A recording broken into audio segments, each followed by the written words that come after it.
Hello. I choose joy. I choose it, y'all, every day. Today, I am going to use my Emeril Lagasse. You see it back there.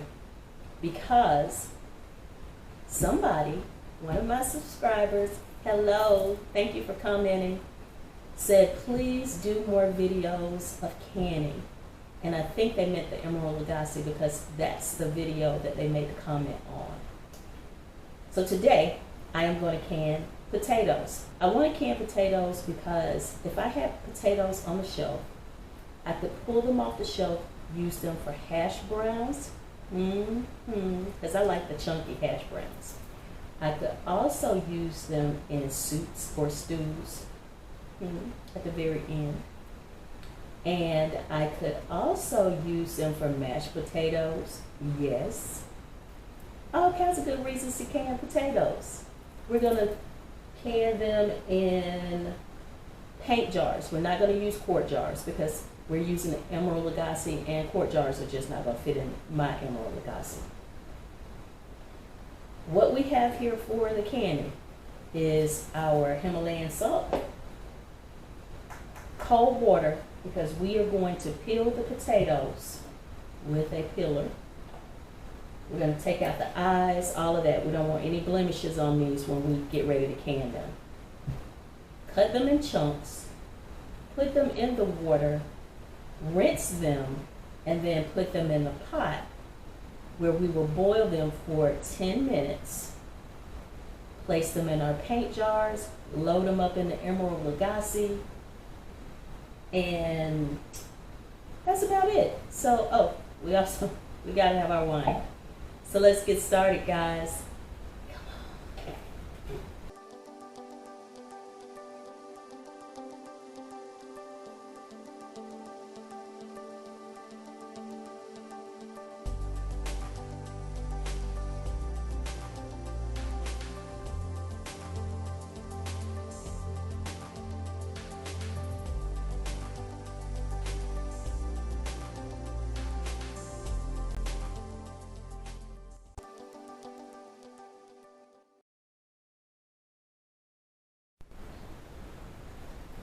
I got enough potatoes peeled so that I can get started cutting them for my jars. These are red potatoes, they're kind of small, so I cut them lengthwise first, stand them up on their side, and cut them in chunks. You don't want them too chunky and you don't want them too thin. Because remember, these are going to be pressure canning for 35 minutes. There's one thing I forgot to tell you guys, is make sure that you have some hot boiling water ready to go in your jars, because after we take these potatoes out of the water from boiling for 10 minutes, we will place them in our jars. The potatoes will be hot, the liquid will be hot, fresh hot water, and we'll fill them up.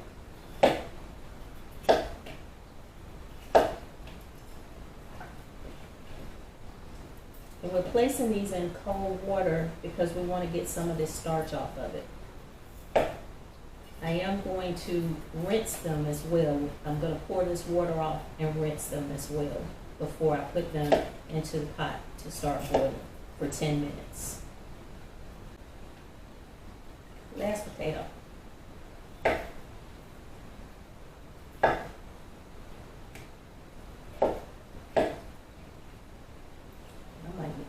might need to can more than 4 jars. I got a lot of potatoes. I thought I was eyeballing it with my mama eyes. Mama eyes might not have been the best today. So I'm going over to the sink to rinse them. Okay, rinse the potatoes. The water came out nice and clear. Let's get them over into our fresh water. Apparently I missed some potatoes. Get them in our fresh water and start them to boiling. It's time, guys. We're stopping the potatoes. They've been in for 10 minutes. Now we're about to put our salt in our jar. We're going to do a half a teaspoon in each jar.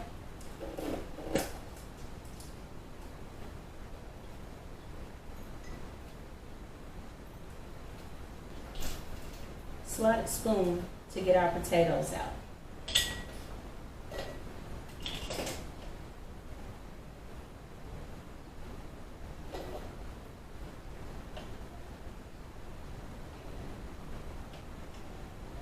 Leaving an inch head space.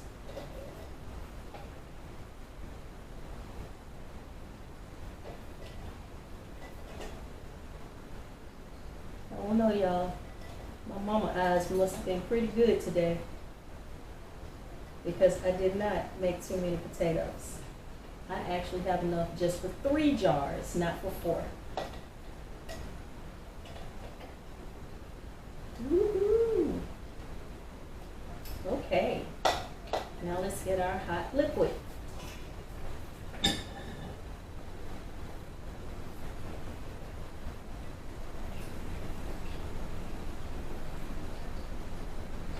Inch head space. Let's debubble. I got my chopstick.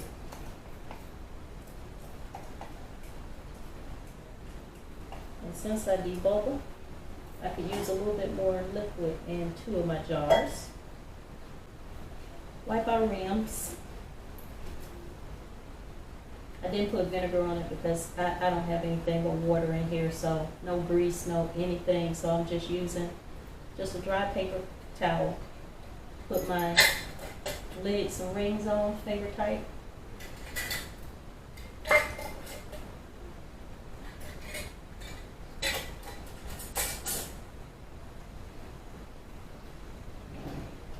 What I did not tell you is I have hot water in my Emeril Lagasse right now, and I have my Emeril Lagasse turned on warm. So when I put these hot jars in there, it would not be a shock to put them in cold water.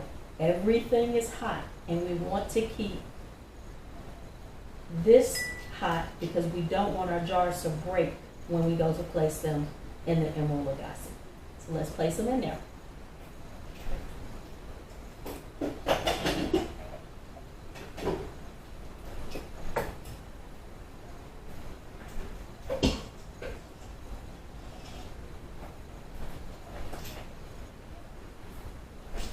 I need a little bit more water. Let me bring you over here and show you what I'm doing. I have my Emeril Lagasse loaded, but I don't have enough water in it, so I'm going to put some more water over to the side. I'm not going to pour the water on the jars. And just a third of the way up the jar. We want enough liquid in here so that when we are canning, we do not run out of liquid. Now let's set it. Putting my lid on. Stop it from warming. We will go over here and do canning. And we are going to hit start. But then we'll hit timer because we only need 35 minutes. We'll press start, and now we go. Good thing about canning with an Emeril Lagasse is that there is no waiting to build up pressure. There is no turning a knob like we do on our Tefal. This baby right here is going to do it all on its own. And remember, do not open the pressure release valve on the canner once it's done. Just turn it off and just let it sit. If you release the valve, if you pull this back to release the pressure, all of your liquid will seep out of your jars. So resist the urge.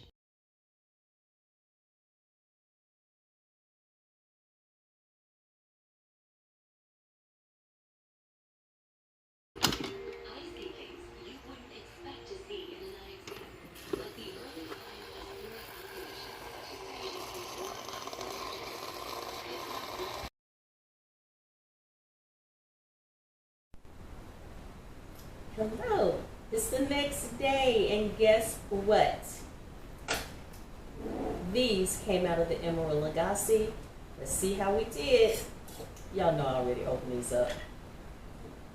Perfect. And if you're wondering why I'm not using my Tatler lids, it's because I bought jars that already had lids to them. You know when you buy a new container or a package of jars, they already have the lids with them. That's the reason why you see me using these and not my Tatlers right now. 3 jars. I put 3 jars in, 3 jars came out. And the key is, it may tell you in the Emeril Lagasse's book that when you are finished with your pressure canning, to go ahead and release the valve. Do not do it. Don't do it. You let those babies sit in there. I timed mine. It took almost 40 minutes for it to completely come down from pressure, just like you would if I was using my T-fall. Let it come all the way down from pressure, open it up, pull them out. They're still bubbling, all of that good stuff. And the moment I pull them out and put them on my kitchen counter, they all start pinging and popping. This was a successful can in the Emeril Lagasse. We're going to do it again. I'll see you next time. Happy canning. Bye-bye.